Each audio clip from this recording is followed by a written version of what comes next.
सिंदरी चौक सकरन जी रहवासण मुसम्मात शबाना धीअ मरहूम Abdul Salam Ansari सकरन press club में प्रेस कॉन्फ्रेंस कंदे इल्ज़ाम मड़ियो आहे त तैमूर अंसारी असांजे घर ते कब्ज़ो करणु चाहे थो, जंहिंसां टोबू अंसारी पिणु शामिल आहे।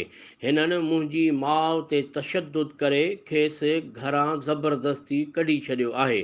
हिन इहो बि चयो त हू मुंहिंजी इज़त में पिणु हथु विझण जी कोशिश करे रहिया आहिनि। आऊं खेनि कॾहिं बि बख़्श न कंदीअसि। हू मंशियात फ़रोश आहिनि जेके पाड़े में सरियाम शराब ऐं जुआ जा अॾा हलाए रहिया आहिनि। अहिड़े क़िस्म जी मूं सकरन थाणे ते कोर्ट जी मार्फत दरख़्वास्त पिणु ॾिनी आहे। मथिन FIR दाख़िल करे खेनि फ़ौरन गिरफ़्तार कयो वञे। हिन वधीक चयो त हिननि अॻु बि असां लाइ मसाला पैदा कया हुआ, जंहिंजो फ़ैसिलो पिणु थी चुको आहे ऐं हिननि ॾोही साबित थी माफ़ी पिणु वरिती, पर हींअर ॿीहर मुंहिंजे पीउ जी मिल्कियत ते कब्ज़ो करण जी कोशिश करे रहिया आहिनि।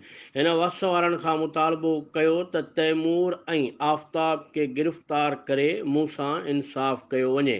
काज़ी जावेद सनाई, इबरत न्यूज़ सकरन।